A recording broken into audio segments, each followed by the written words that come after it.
Hindupuram MLA బాలకృష్ణకు 64 కేజీల cake cut చేసి birthday wishes చెప్పారు టీడీపీ శ్రేణులు. అనంతరం ఆర్టీసీ ఉద్యోగులు ఏర్పాటు చేసిన అన్నదాన కార్యక్రమంలో బాలకృష్ణ పాల్గొన్నారు. వైసీపీ చేసిన పాపాలకు ప్రజలు తగిన గుణపాఠం చెప్పారని అన్నారు బాలకృష్ణ. వైసీపీ అధికారంలో ఉన్నప్పుడు ప్రజలను మానసిక క్షోభకు గురిచేశారని, అమాయకులను హత్యలు చేయించారని ఆరోపించారు. అభివృద్ధి జరగాలంటే ట్రాన్స్పోర్టే ప్రధానమన్నారు. వైసీపీ ప్రభుత్వంలో రహదారుల పరిస్థితి అధ్వానంగా మారిందన్నారు. ఏపీలో అభివృద్ధి లక్ష్యంగా కూటమి పనిచేస్తుందన్నారు బాలయ్య.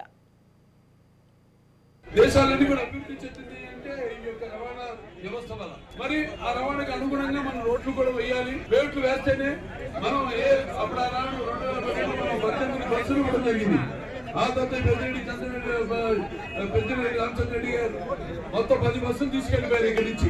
ఆనాడు కోతులు లేని మనం అన్ని బ్రహ్మాండంగా లింక్ రోడ్లు ఎటువంటి ఇబ్బంది కలగకుండా రోడ్లు వేయడం జరిగింది. మనం చూస్తున్నాం ఇప్పుడు ఇవాళ రోడ్లు కొంచెం ఏదో వర్షాల వల్ల లేకపోతే అనివార్య కారణాల వల్ల రోడ్లు ఏదైనా దెబ్బతింటే కనీసం అక్కడ గోతులు మట్టి కూడా పూడ్చే పాపానికి పోలేదు ఈ ప్రభుత్వం. దేశాలన్నీ కూడా అభివృద్ధి చెందింది అంటే